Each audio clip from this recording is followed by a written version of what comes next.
nous passons dans la catégorie sensibilisation-communication et le dossier que nous avons retenu est un dossier de la Dréal d'Alsace pour la prise en compte du grand hamster. Alors pour ceux qui ne connaissent pas, c'est pas gros comme ça, hein, c'est un petit rongeur. Qui, vous le savez peut-être, était autrefois considéré comme une peste en Alsace. Et donc la question de travailler avec l'ensemble des partenaires qui ne voyaient pas forcément le grand hamster comme une espèce à conserver était quand même un défi intéressant. Et ce qui nous a plu dans ce dossier, c'est d'une part effectivement un travail tout à fait sérieux pour bien repérer où étaient ces hamsters. Vous savez que ces hamsters ont le mauvais goût de ne pas rester à l'endroit où on les a cartographiés à un moment donné, c'est-à-dire que des fois, quand ils voient un endroit plus sympathique, ils se déplacent, donc il a fallu faire un travail sérieux de cartographie, un travail ensuite d'aménagement pour permettre effectivement la circulation, donc avec un hamsteroduc, c'est encore un nouveau terme, vous voyez, qu'il va falloir vous approprier, et puis surtout, effectivement, un travail avec les agriculteurs pour effectivement regarder les zones favorables et passer effectivement des contrats de gestion avec ces agriculteurs et pour s'assurer effectivement que ces aménagements allaient être non seulement acceptés, mais allaient être effectivement appropriés par l'ensemble des gens concernés. Donc c'est tout cela qui nous a bien plu dans ce travail sur le grand hamster et donc que nous avons souhaité récompenser.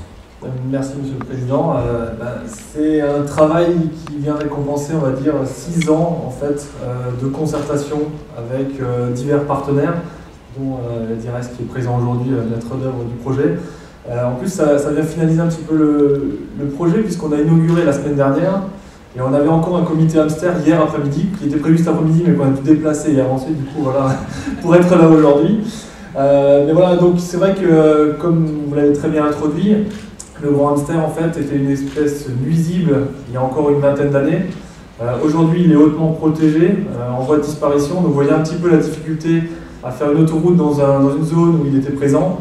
Et donc, du coup, il y a eu un grand travail de sensibilisation envers le monde agricole, mais aussi les associations environnementales, hein, c'est passé par ici. Et comme vous le voyez aussi sur les images, on a aussi sensibilisé le public à travers une plaquette du projet, mais également le livret en fait, d'accueil des ouvriers du chantier. Donc on a mis toute une démarche en place pour que si un hamster apparaît au moment des travaux, l'ouvrier sache ce qu'il doit faire en fait, pour éviter qu'il soit tué sur le chantier. Et également divers reportages comme ici la télé allemande qui était venue. Voilà, donc ça clôture un petit peu le chantier et je vous en remercie.